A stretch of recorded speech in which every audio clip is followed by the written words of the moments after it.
continuous populations model for single species exponential function নিয়ে একটু কথাবার্তা বলা লাগবে, কারণ এই কনসেপ্টটা পরবর্তীতে প্রবলেমে ইউজ হবে। y equals to a raised to the power x এই ফর্মে যদি কোনো ফাংশন থাকে এটাকে আমরা বলি এক্সপোনেনশিয়াল ফাংশন অর সূচকীয় ফাংশন। এখানে এই a এটা হচ্ছে any constant, a equals to হতে পারে 2 3 যে কোনো কিছু, তাই না? আর এক্ষেত্রে আমাদের x টা হচ্ছে ডোমেইন, x কে আমরা ডোমেইন বলি, আর এটা any রিয়েল নাম্বার হতে পারে। আর তাহলে এই y এটাকে আমরা বলি রেঞ্জ, তাই না? অর্থাৎ তার x কে ডোমেইন এবং y কে রেঞ্জ ধরে এই ফাংশনের ভ্যালু পুট করে আমরা কিন্তু গ্রাফ ড্র করে ফেলতে পারি। ধরেন y ইকুয়ালস টু আমরা ধরে নিলাম 2 raised two the power x, অর্থাৎ a এর পোরশন জাস্ট 2 পুট করলাম। এখন x এর পোরশনে যদি আমরা ভ্যালু বসাই, x ইকুয়ালস টু যদি 1 পুট করি তাহলে এক্ষেত্রে y ইকুয়ালস টু কি হবে? তাহলে 2 রাইজড টু দি পাওয়ার 1 মিন হচ্ছে 2, তাই না? আবার যদি x ইকুয়ালস টু 2 বসাই এই ফাংশনের ক্ষেত্রে তাহলে y ইকুয়ালস টু কি পাবো? 2 রাইজড টু দি পাওয়ার 2 মিন হচ্ছে 4। একইভাবে আমরা যদি 3 পুট করি এই ফাংশনে সেক্ষেত্রে y ইকুয়ালস টু কত পাবো? 2 রাইজড টু দি পাওয়ার 3 মিন হচ্ছে 8, তাই না? এখন এগুলোকে যদি আমরা গ্রাফে প্লট করি তাহলে x অ্যাক্সিস এবং y অ্যাক্সিস ড্র করলাম এবং x অ্যাক্সিস বরাবর আমরা x এর ভ্যালুগুলো বসাবো, এই ভ্যালুগুলো, এবং y অ্যাক্সিস বরাবর জাস্ট এইগুলা। দেন কি আকৃতি হচ্ছে গ্রাফটার এটা আমাদের দেখার বিষয়, কারণ এই কনসেপ্টটা ইউজ হবে। ধরেন এই বরাবর এটাকে বলছি 1, এইটা 2, এটা 3, এটা 4, এভাবে চললো। তাহলে একইভাবে y অ্যাক্সিস বরাবর 1 2, এটা হচ্ছে 3 4 5 6 এভাবে চললো। এখন আমরা যখন x এর ভ্যালু 1 পুট করছিলাম x অ্যাক্সিস বরাবর, তখন y অ্যাক্সিস বরাবর পাচ্ছিলাম 2, তাহলে এক্ষেত্রে এখানে পাবো পয়েন্টটা। এবার যখন x অ্যাক্সিস বরাবর 2 পুট করছিলাম তখন y অ্যাক্সিস বরাবর ভ্যালু পাচ্ছিলাম এক্সপোনেনশিয়াল ফাংশনের ক্ষেত্রে 4, তাহলে এটা হচ্ছে 2, এইখানে হচ্ছে 4। আমরা আর না বসাই, এমন করে চলতেই থাকলো। তাহলে এই গ্রাফটা কি আকার ধারণ করছে এটা দেখা আমাদের মূল কাজ। দেখেন গ্রাফটা কিন্তু এইভাবে উঠছে আমাদের। এরপর যদি আমরা x এর ভ্যালু 4 পুট করি 5, তাহলে এভাবে চলতেই থাকবে। অর্থাৎ গ্রাফটা হচ্ছে আমাদের ইনক্রিজিং গ্রাফ। অর্থাৎ গ্রাফটা গ্রোথ হচ্ছে, উপরের দিকে যাচ্ছে এক্ষেত্রে। এখন আমরা যদি এই এক্সপোনেনশিয়াল ফাংশনটাকে এমন করে লিখি যে y equals two a minus x, এক্ষেত্রে আমরা এই ফর্মটা যদি লিখি তো কি হবে? y equals two a raised 2 raised two the power minus x। একইভাবে যদি আমরা ভ্যালুগুলো পুট করতে থাকি তাহলে x ইকুয়ালস টু যদি আবার 1 পুট করি তাহলে কি হবে? y ইকুয়ালস টু পাবো 2 ইনভার্স 1 মিন হচ্ছে 1 upon 2, 1 upon 2 মানে হচ্ছে 0.5, তাই না? আবার যদি x ইকুয়ালস টু 2 পুট করি তাহলে কি হবে? y ইকুয়ালস টু পাবো 2 ইনভার্স 2 মিন হচ্ছে 1 upon 4, আর 1 upon 4 মিন 0.25 এমন, তাই না? x ইকুয়ালস টু 3 যদি বসাই তাহলে y equals two 2 inverse 3 equals to 1 upon 8, তাহলে এটা কত হবে? 0.125। এভাবে কমতেই থাকবে, তাই না? একটা টাইমে গিয়ে আমাদের এই পাশে মাইনাস ভ্যালু আসা শুরু হবে। এক্ষেত্রে আমাদের গ্রাফটা কেমন আকৃতি ধারণ করবে? এটা x অ্যাক্সিস এবং এটা y অ্যাক্সিস। এক্ষেত্রে আমাদের গ্রাফটা যখন আমরা x অ্যাক্সিস বরাবর 1 নিচ্ছিলাম, 2 নিচ্ছিলাম, 3 4 এসব নিচ্ছিলাম, তখন গ্রাফটা কিন্তু আমাদের ডিক্রিজিং গ্রাফ হবে। এখানে 1 নিচ্ছিলাম তখন 0.5 পাচ্ছিলাম। আবার যখন আমরা 2 নিলাম তখন দেখলাম যে 0.25 হচ্ছিল, অর্থাৎ আরো কম ছিল। তাহলে গ্রাফটা কমতে, কমতে এইদিকে নিচের দিকে আসা শুরু করবে। বুঝতে পারলাম? তাহলে আমাদের এই মূল টার্গেটটা হচ্ছে এখানে যে গা ফাংশনটা যখন y equals to a raised to the power x এই ফর্মে ছিল, অর্থাৎ এই ফাংশন যখন পজিটিভ ছিল তখন গ্রাফটা আমাদের ঊর্ধ্বমুখী হচ্ছিল।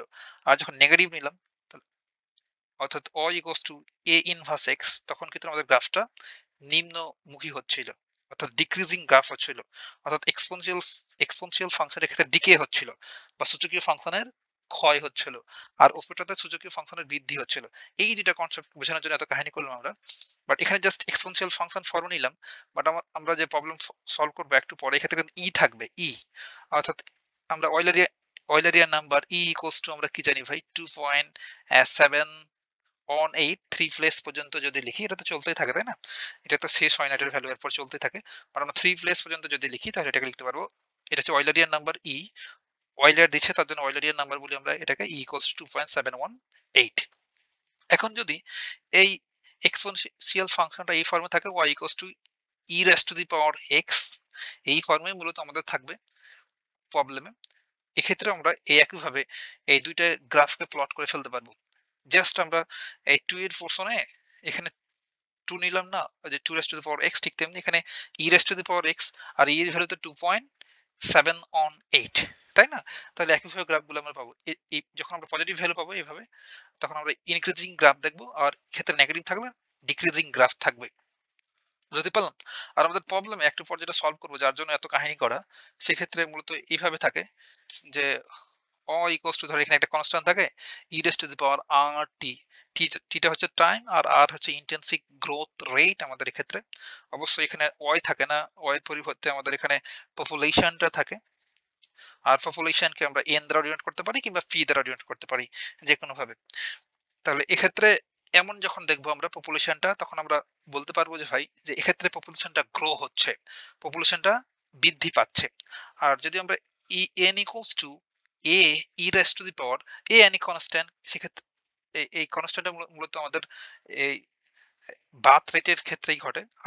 এখন N equals to E raise to the power minus R T, এই ফর্মে যদি কোনো ইকুয়েশন থাকে অর্থাৎ পপুলেশনটা, তাহলে সেক্ষেত্রে আমরা বলতে পারবো যে পপুলেশন ডিক্রিজ হচ্ছে, অর্থাৎ গ্রাফটা এখানে ডিকে হবে বা ক্ষয় হবে। এক্ষেত্রে আমাদের একেবারে এমন করে নিম্নগামী হয় না। এক্ষেত্রে আমরা যেটা দেখাই, এই ফর্মে যখন আমরা পাই ইকুয়েশনটাকে, তখন যা হয় এই যে, ধরেন আমাদের এখানে একটা লাইক এখানে কোনো একটা আমরা রুম চিন্তা করতে পারি, যে আমরা কেয়ারিং ক্যাপাসিটি সম্বন্ধে প্রত্যেকেই জানি, প্রিভিয়াস টিউটোরিয়াল গুলো যদি দেখেছি। ধরেন এখানে একটা কোনো একটা রুম, এই রুমে ধরেন ৫০ জন ঘুমাতে পারবে। এখন এই হুড়োহুড়ি করে ঘুমানোর জন্য সবাই, ধরেন এখানে ১০০ জন মানুষ প্রবেশ করেছে এই রুমের ভেতরে। তাহলে কি ১০০ জন কি এই রুমে ঘুমাতে পারবে? পারবে না। ৫০ জনের ঘুমানোর স্পেস আছে। তাহলে কি হবে? ধরেন এখানে আছে ১০০ জন মানুষ এই রুমে প্রবেশ করেছে। বাট এই রুমের ক্যারিং ক্যাপাসিটিটা হচ্ছে ৫০ জন। এটা হচ্ছে ৫০। তাহলে কি করতে হবে?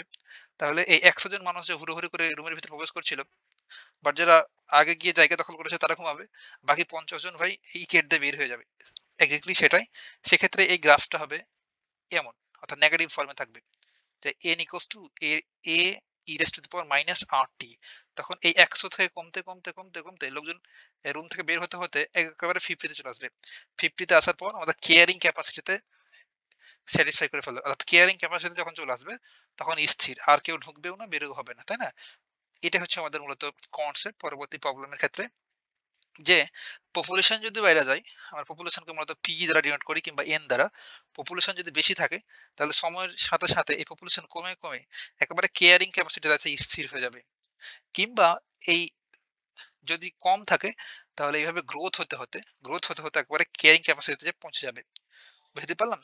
তাহলে পরবর্তীতে যখন আমরা প্রবলেম সলভ করব, যদি এমন করে মাইনাস দেখি, ডান পাশে এক্সপোনেনশিয়াল ফাংশনটার মাথার উপর যদি মাইনাস সাইন দেখি, তখন আমরা বুঝবো এক্ষেত্রে কেয়ারিং ক্যাপাসিটি যেতে বেশি লোকজন আছে বা বেশি পপুলেশন হয়ে গেছে, তাহলে পপুলেশন কমতে কেয়ারিং ক্যাপাসিটিতে এসে ঠেকছে। আর যদি পজিটিভ দেখি ডান পাশে, তখন আমরা বুঝতে পারবো যে এটা ম্যালথেসিয়ান মডেল অনুসারে এটা সূচকীয় হারে বৃদ্ধি হচ্ছে। এইটুকু মূলত আমাদের কনসেপ্ট। একটু পরে এইসব ইউজ করে আমরা প্রবলেম সলভ করব।